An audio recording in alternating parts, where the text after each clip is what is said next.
Hello students, welcome back on the topic the company army. Company की सेना। Colonial rule in India brought in some new ideas of administration and reform. तो जो colonial rule था भारत में कुछ नए विचार और नया प्रशासनिक तरीका लेकर के आया और कुछ सुधार भी इसके साथ साथ हुआ। And reform but it's power rested on it's military strength. लेकिन कंपनी की शक्ति तो खाली मिलिट्री स्ट्रेंथ पे ही निर्भर थी, सेना पर ही। The Mughal army was mainly composed of cavalry. Cavalry क्या है? सवार्स, trained soldiers on horse back. तो ये घुड़सवार सेना को कावलरी कहा गया। ये ट्रेंड सैनिक हैं जो घोड़े पर से सवार होकर के युद्ध करते हैं। एन इन्फेंट्री और पैदल सेना।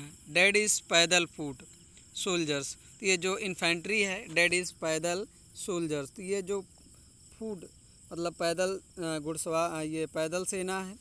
तो they were given training in archery, तीर अंदाजी। तो इनको जो पैदल सेना थी, इनको ट्रेनिंग धनुष विद्या की दी जाती थी। And the use of sword, और तलवार चलाना इनको सिखाया जाता था। The cavalry dominated the army. तो सबसे ज़्यादा सेना कावलरी थी, घुड़सवार सेना थी।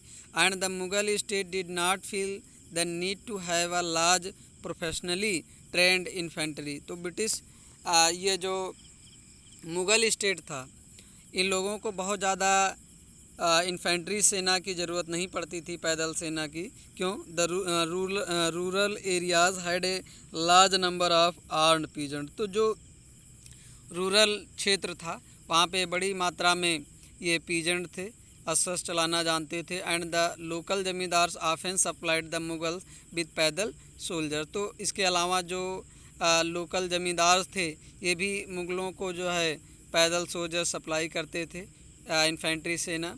ए change occurred in the 18th century.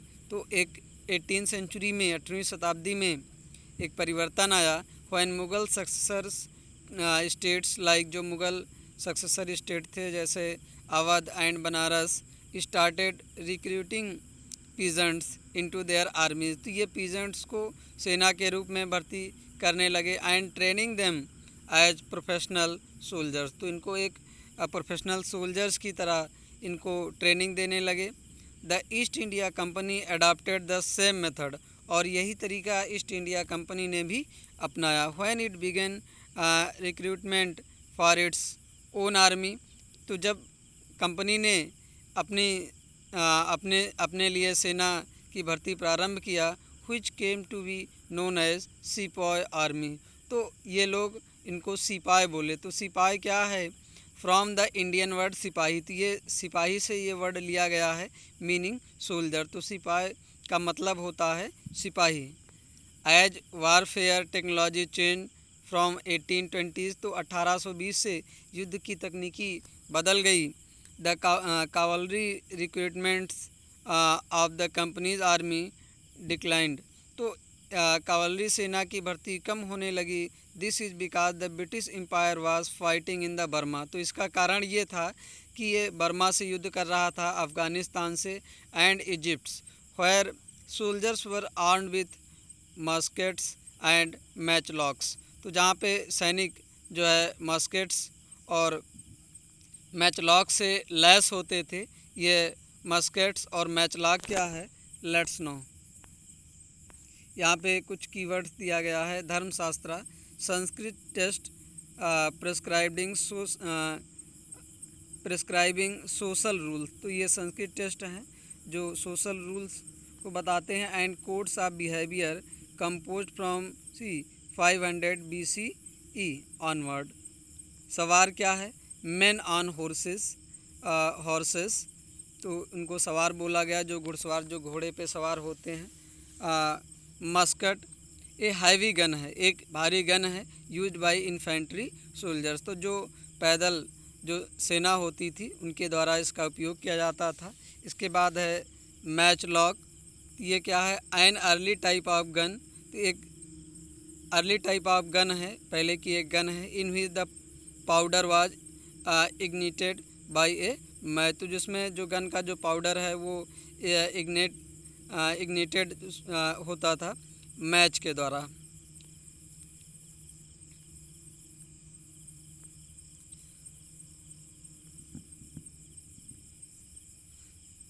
The soldiers of the company's army had to keep pace with changing military requirement. तो इस तरह से जो कंपनी की जो सेना थी, soldiers of the company's army had to keep pace, तो इसको समय के साथ जो है इसको चलना था।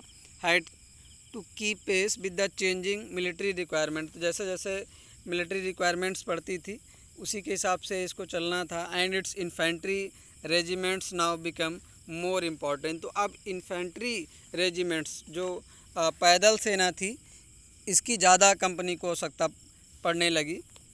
इन the early 19th century the British began to develop a uniform military culture. उसके बाद अर्ली 19th century में ब्रिटिश ने जो है एक यूनिफॉर्म सिस्टम डेवलप किया, एक यूनिफॉर्म मिलिट्री कल्चर्स। सोल्जर्स वर, यहाँ पे कावलरी घुड़सवार सैनिक आप देख रहे हैं फिगर में, increasingly subjected to European style training. तो सैनिक को जो है यूरोपियन स्टाइल में ट्रेनिंग मिलती थी। Drill and discipline that regulated their life far more than before. तो उनको इस तरह से अनुशासन में रखा जाता था, नियमों में बांध करके रखा जाता था कि अब वो पहले जैसा उनका जीवन नहीं था। Increasingly subjected to European style training, तो यूरोपियन स्टाइल में सोल्जर्स को ट्रेनिंग दी गई। Drill and discipline that regulated their life far more than before. Often this created problem since caste and community feeling. तो प्रायः इसके चलते जो है समस्या पैदा हो जाती थी सैनिकों में, क्योंकि कास्ट की समस्या थी, कम्युनिटी फीलिंग थी। Were ignored in building a force of professional soldiers. तो जो प्रोफेशनल सोल्जर्स डेवलप किया जाता था ईस्ट इंडिया कंपनी के द्वारा, तो अक्सर उसमें कास्ट और कम्युनिटी को ध्यान में नहीं दिया जाता था। Could individuals so easily give up their caste. तो क्या कोई व्यक्ति अपनी जात आसानी से छोड़ देगा? एंड रिलीजियस फीलिंग, और जो इसके रिलीजियस सेंटिमेंट्स हैं उसको त्याग देगा, खाली वो कंपनी के लिए ही काम करेगा सैनिक के रूप में। Could they see themselves only as soldier. तो क्या वो अब सब कुछ छोड़ करके, अपना समाज छोड़ करके, अपना कास्ट छोड़ करके, खाली वो अपने आप को एक सिपाही के रूप में माने? And not as members of communities, और एक समुदाय का सदस्य ना माने। What did the sipahi feel. तो सिपाही क्या अनुभव करते थे? How did they react to the change in their life. तो वो उनके जीवन में जो परिवर्तन हुआ उससे कैसे रिएक्ट किए। And their identity that is their sense who they were. तो ये इनका एक तरह से उनके अंदर ये फीलिंग क्रिएट होती थी कि वो कौन थे और क्या हो गए। The revolt of 1857 gives us a glimpse into the world of the sipahi. तो 1857 की क्रांति में आप सिपाहियों के इस दुनिया के बारे में देखेंगे कि कैसे उनके साथ क्या व्यवहार किया गया और कैसे सोल्जर्स लोग रिएक्शन किए जो है कंपनी के विरोध में। You will read about this revolt in chapter 5। तो 1857 का जो रेवोल्यूशन था, रिवोल्ट था, जो क्रांति थी, इसके बारे में आप चैप्टर 5 में पढ़ेंगे। Thank you.